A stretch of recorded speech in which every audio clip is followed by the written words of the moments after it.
Hey guys, welcome back to the 1975 Chevy C10 build. Today we are going to continue work on our new cab that we bought in the last episode. There is plenty of work that needs to be done. One main thing I want to get done today is I want to sand all this down over here.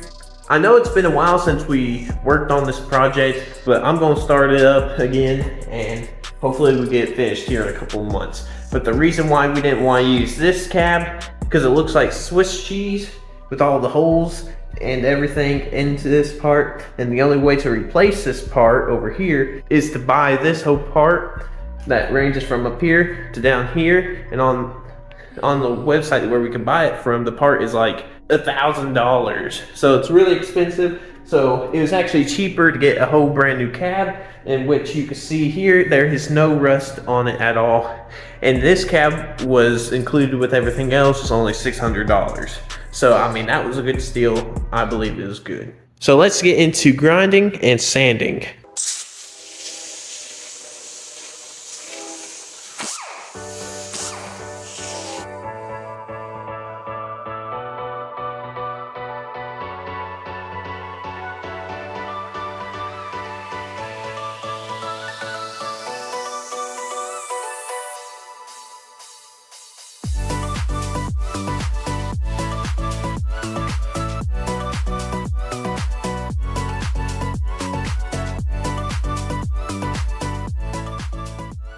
So I got, I think, 120 grit. I'm gonna go back over it, smooth everything out, and then I could be able to paint it.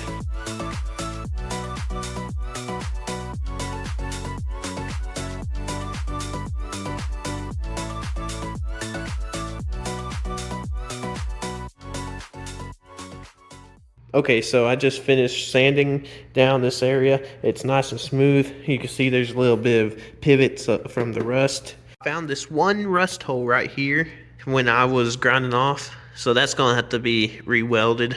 Most of the paint is gone, but mainly needs to be smoothed out. And this is the stuff I'm going to be spraying on it. It is a rust barrier. It prevents rusts, and it's supposed to make rust spots look a whole lot better. So, and it's also black, which I'm wanting to paint this area black as well.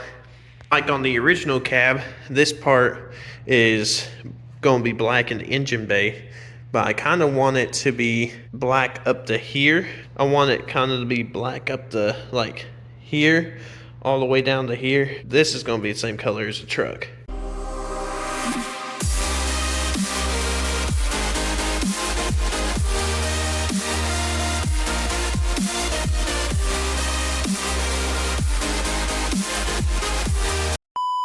I know a lot of people do not like paint from rattle cans, but there's some paints that are really good quality. I understand that the Rust-Oleum, from personal experience, especially the primer, if you're going primer, like let's say the tailgate, it's not good for sanding. You gotta get the sandable kind. You gotta get the sandable kind.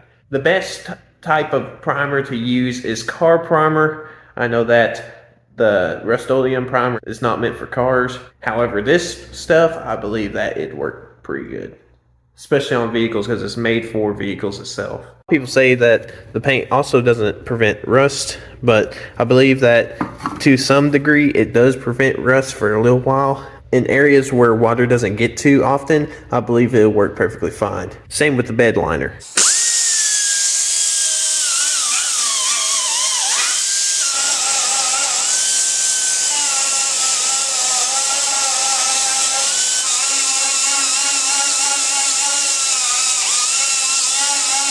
As you can see here, we already painted some of this rust barrier right down along here, but it was a quick spray. When we did this, we did it quickly. We just kind of scuffed it up with some sandpaper and grinded it off. So it ain't perfect. We're gonna have to go back over it, but in areas like this is smooth and nice.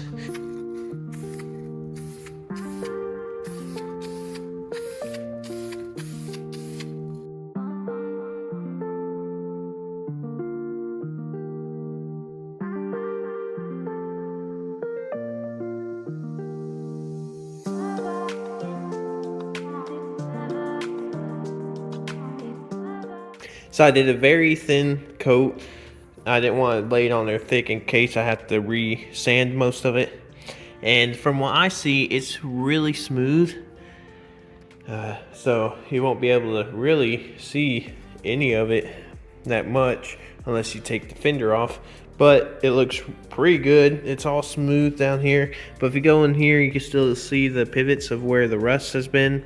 But I believe that we could use a little bit of body filler right there. But everywhere else, you really can't see it. It's all smoothed out and everything.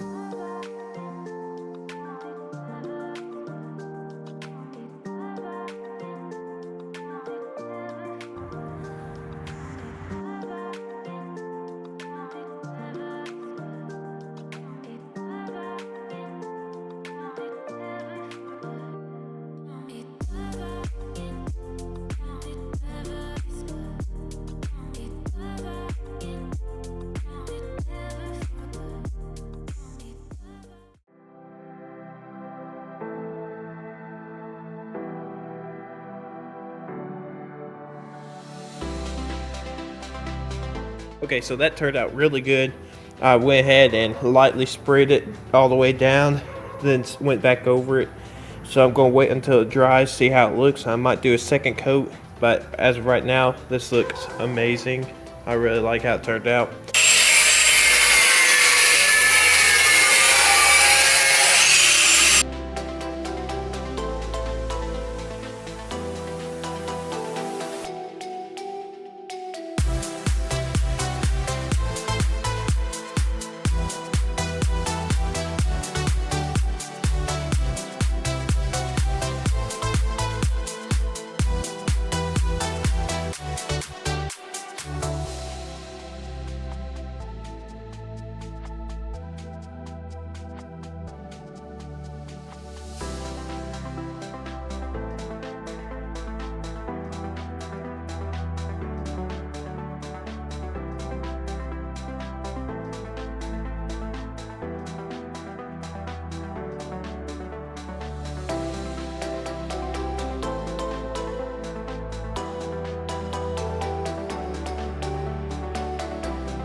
Dang, it ain't working.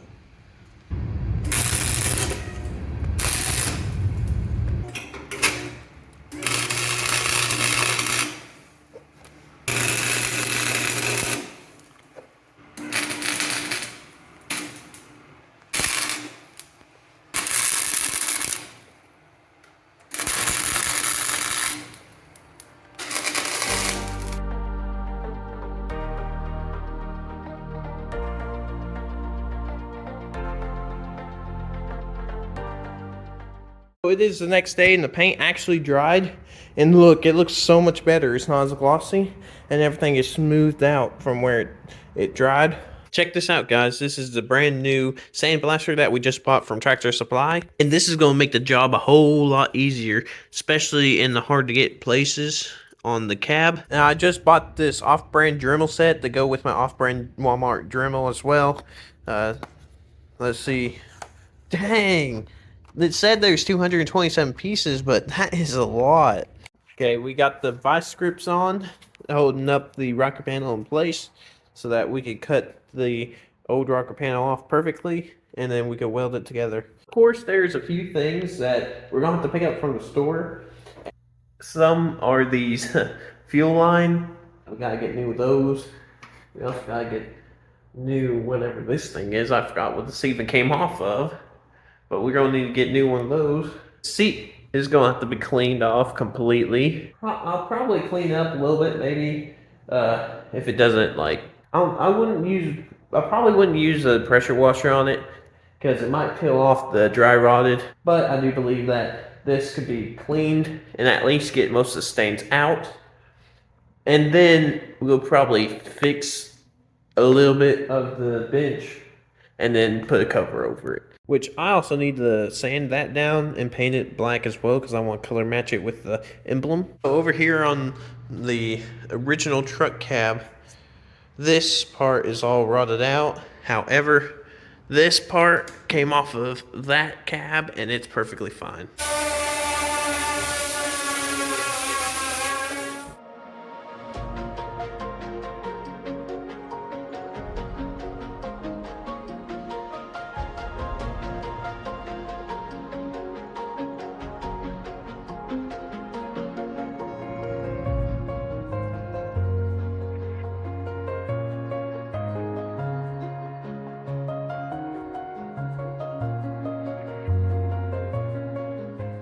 So while I was sanding over here, I found a dent here and maybe one there. Well, there's kind of these dents all the way around here where they welded, but I think those are fine. But like right here and this one right there, I don't think they belong. So we're gonna have to get those out, and haven't even started on this side.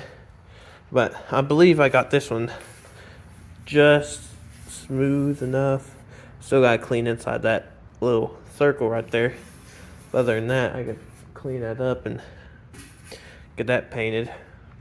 It's turned out good. There's a couple of stuff in the paint, sadly. But hey, I'm gonna probably resand. Probably gonna resand over this, put some Bondo on it, and repaint it.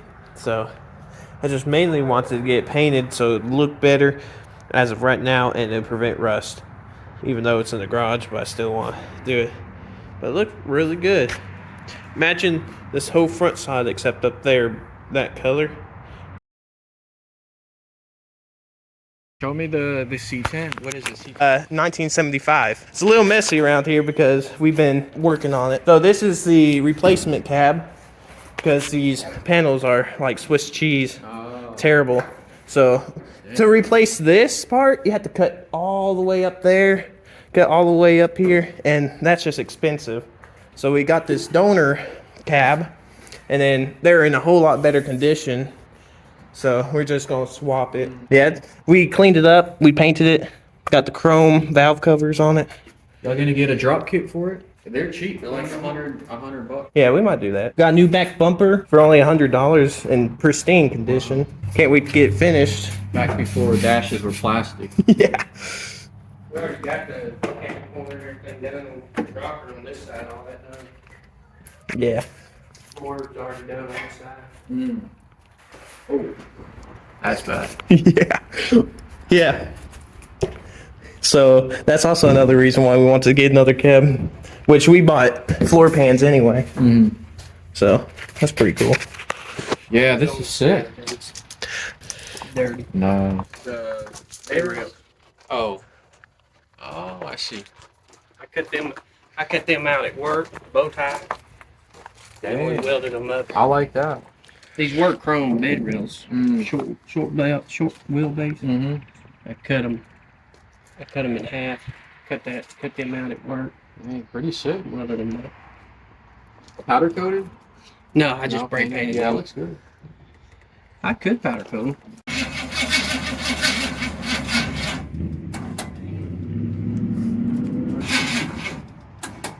Well, that's going to do it for this video. I know this video is a little shorter than all the other ones, but I believe that I did a pretty good job at painting and sanding down these sides. In the next episode, I'm going to crack down and actually use the rocker panels, get them in, and see where we go from there. So if you enjoyed the video, please like and subscribe.